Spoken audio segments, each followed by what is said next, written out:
in the long chronicle of history, few names echo with such thunder, few lives burn so brightly, or see, cast such a long shadow. He was a prince who inherited a kingdom but desired the world, a military genius who never lost a battle, a student of Aristotle who carried the light of Greek culture to the edges of the known map. But behind the legend, beyond the victories, was a deeper, more insatiable hunger, a relentless drive that pushed him, his armies, and the very concept of empire to its breaking point. This is the story of Alexander the Great, the ruler who was not just conquering lands, but was searching for the very end of the world.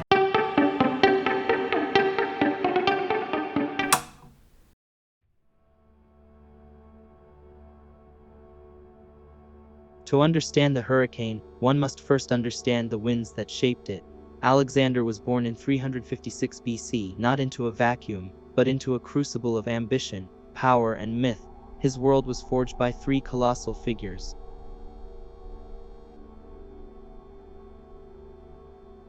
His father, Philip II, was a brilliant, ruthless strategist. He transformed Macedonia from a backwater kingdom into a supreme military power, subjugating all of Greece. From Philip, Alexander learned the art of war, the mechanics of statecraft, and the intoxicating taste of victory. He learned that a world divided could be conquered by a will united.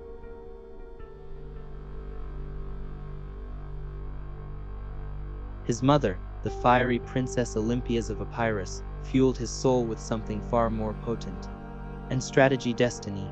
She told him his true father was not Philip, but the king of the gods, Zeusamo, and himself. She instilled in him the belief that he was no mere mortal, but a demigod destined for glory that transcended the earth.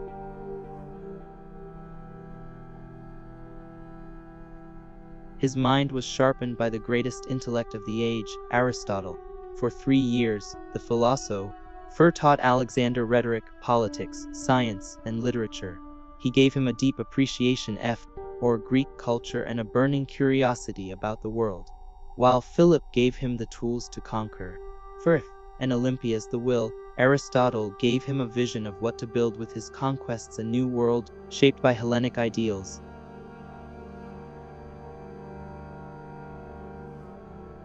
In 334 BC, at the age of just 20, Alexander unleashed his father's war machine upon the Persian Empire, the largest and most powerful empire the world had ever seen.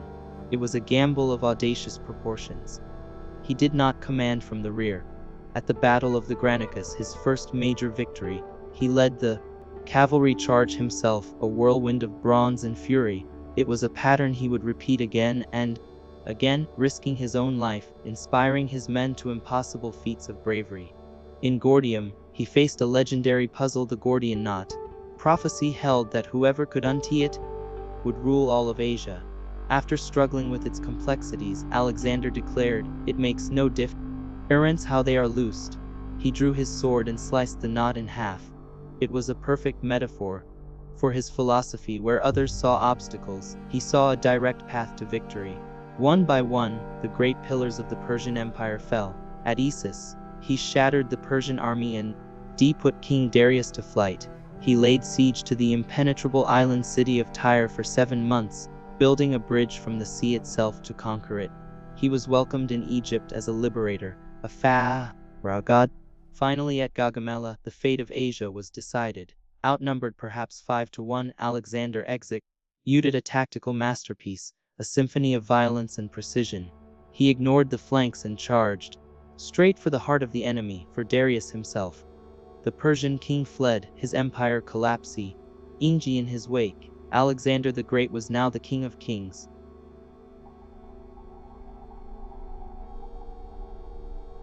But the throne of Persia was not the goal, it was merely a milestone. For Alexander, the world did end with the known maps. He was driven by a Homeric desire to reach Oceanus, the mythical river was believed to encircle the world. He was searching for the physical end of the earth. The conquest pushed east, into modern-day Afghanistan and Uzbekistan. Here, the war changed. It was no longer a war of grand battles, but a bloody, grueling slog against fierce tribal resistance. Yet, Alexander adapted, persisted, and pushed ever onward.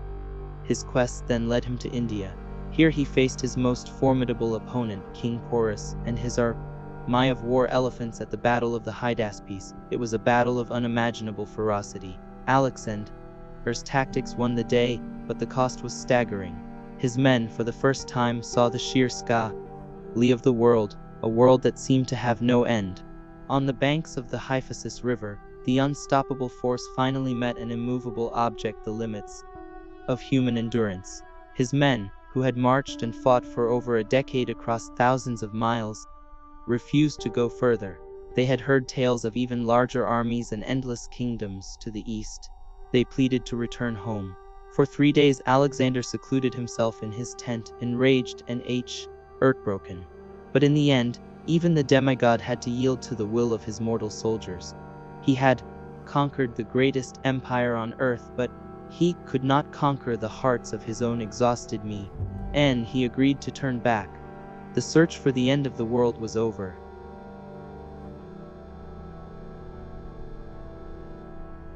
But was Alexander just a conqueror? Or was there a greater vision at play? In his wake, he left more than just ruins. He founded over 70 cities, many named Alexandria, planting them like seeds of Greek culture across his vast domain. These cities became bustling hubs of trade, learning, and art, creating a new interconnected civilization. He dreamed of something radical, a fusion of cultures. He encouraged his men to marry local women, adopted elements of Persian court ceremony, and integrated Persian soldiers into his army. This policy of Hellenization was not a one-way street. It was an attempt to weave Greek and Eastern traditions into a single, vibrant tapestry. To his Macedonian veterans, it was a betrayal. To Alexander, it was the foundation of a new world order.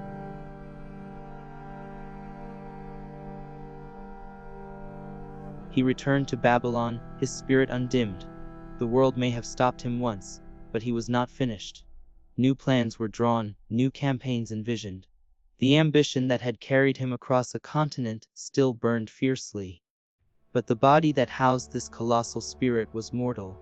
In June of 323 BC, after a prolonged fever, Alexander the Great died at the age of just 32. The cause remains a mystery: malaria, poison, typhoid fever, lost to the fog of history. His last words, when asked to whom he left his vast empire, were reportedly to the strongest.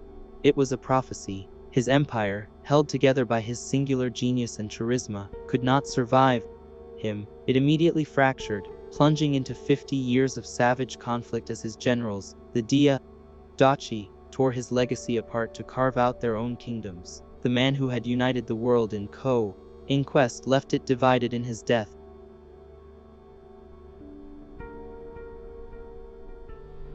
So who was Alexander?